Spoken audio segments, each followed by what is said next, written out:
হংসমূর্তি ভাঙায় নতুন বিতর্ক শান্তিনিকেতনে। মূল ক্যাম্পাসে হংসমূর্তি ভাঙায় বিতর্ক। কলা ভবনের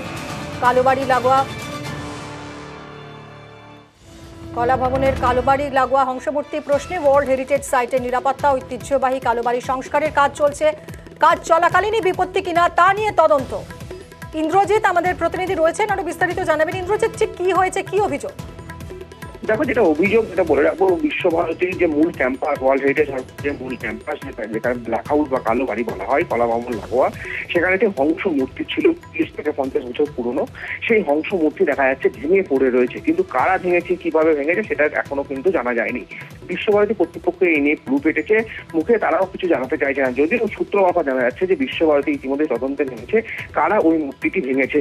যদিও জানা যাচ্ছে কারা মূর্তি ভেঙেছে বা ওই মূর্তিটি কে তৈরি করেছিল, কারণ বিশ্বভারতী আনাচে কানাচে নন্দলাল বসু থেকে শুরু করে রামকিঙ্কর বেচের বিভিন্ন ওই ধরনের মূর্তি কিন্তু তৈরি করা রয়েছে। বিশেষ করে যে জায়গায় ভাঙা হয়েছে বা ভেঙে গেছে কালোবাড়ি, সেই সমস্ত এলাকাতে কিন্তু একদম নন্দলাল বসু থেকে শুরু করে রামকিঙ্কর বেচের মূর্তিতে ভরপুর রয়েছে ওই সমস্ত জায়গা। ধন্যবাদ ইন্দ্রজিৎ।